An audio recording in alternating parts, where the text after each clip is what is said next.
אוקיי, חבר'ה, שנה חדשה, מתחילים הכל מחדש. מה בעצם הולכים לעשות השנה? אחרת. אני רוצה שתחשבו מה אתם יכולים לעשות אחרת.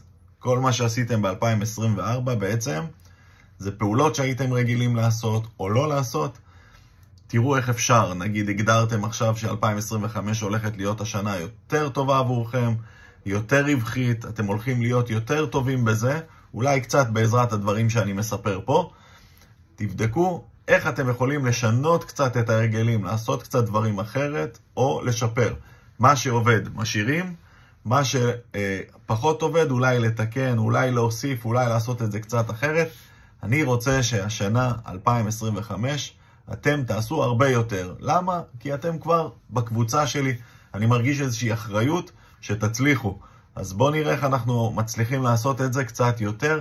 שבו, תעשו תכנון מראש. מה הולך להיות ב-2025? שתהיו הרבה יותר רווחיים. בסדר?